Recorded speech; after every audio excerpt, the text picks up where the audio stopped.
Chapter number 3 जिसका नाम है कंप्यूटर नेटवर्क, क्लास 9th की कंप्यूटर साइंस की बुक का ये वाला चैप्टर हम पढ़ रहे हैं जिसका नाम है कंप्यूटर नेटवर्क। इसका topic 3.3 basics of data communication हमने डिस्कस करना है। बेसिक्स ऑफ डाटा कम्युनिकेशन को डिस्कस करने से पहले हम लोग ये समझ लेते हैं कि कम्युनिकेशन या डाटा कम्युनिकेशन क्या होती है। एक कंप्यूटर से दूसरे कंप्यूटर में डाटा को ट्रांसफर करने को डाटा कम्युनिकेशन कहते हैं। ठीक हो गया। अब कम्युनिकेशन सिस्टम कैसे बनता है?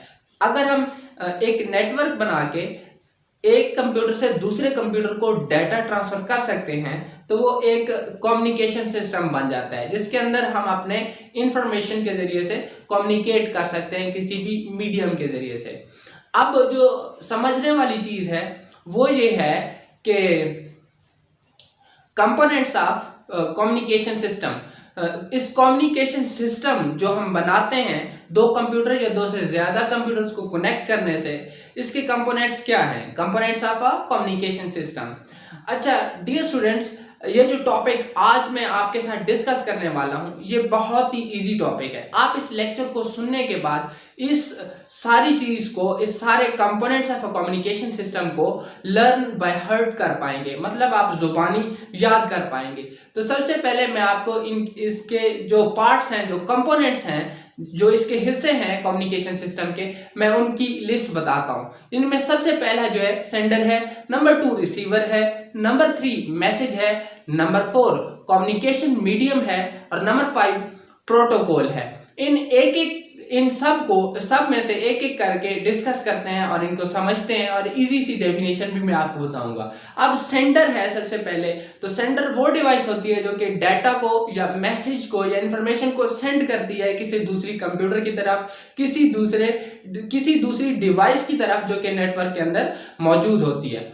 अब ये कंप्यूटर भी हो सकता है, लैपटॉप या आपका मोबाइल भी हो सकता है। इस सेंडर को अगर हम डिफाइन करें तो आप ये कहेंगे the device that sends message is called sender.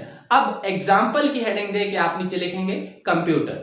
अब बारी आती है नंबर 2 रिसीवर की। रिसीवर क्या है? आप वो डिवाइस जो कि डाटा को रिसीव करती है उसे कहते हैं जी रिसीवर। रिसीवर को डिफाइन करते हैं। रिसीवर की डेफिनेशन ऐसी होगी, the device that is used to receive data और information is called receiver. Example आप प्रिंटर भी लिख सकते हैं, एग्जाम्पल के अंदर आप लैपटॉप या कंप्यूटर भी लिख सकते हैं। अब बात करते हैं मैसेज की। मैसेज क्या है?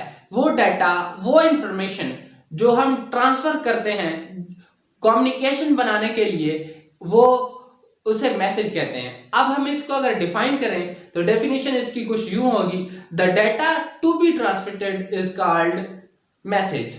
अब हम बात करते हैं प्रोटोकॉल की। प्रोटोकॉल क्या है? अच्छा, ये प्रोटोकॉल सेट ऑफ रूल्स होता है जिन रूल्स के मुताबिक दो कंप्यूटर्स आपस में कम्युनिकेट कर सकते हैं। मतलब इसको हम ये कह सकते हैं set of rules for communication is called protocol. या फिर ये है कि दो कंप्यूटर्स की नेटवर्क के अंदर जो है उनकी फॉर्मल जो अरेंजमेंट है ताकि वो कम्युनिकेट कर सकें उसको भी प्रोटोकॉल कहते हैं। मतलब अरेंजमेंट के जो रूल्स हैं उसको भी प्रोटोकॉल कह सकते हैं। उसके बाद है कम्युनिकेशन मीडियम। वो मीडियम जिसके थ्रू कम्युनिकेशन होता है उसे कहते हैं कम्युनिकेशन मीडियम। आप डिफाइन ऐसे करेंगे, the medium through which communication is done is called communication medium. ये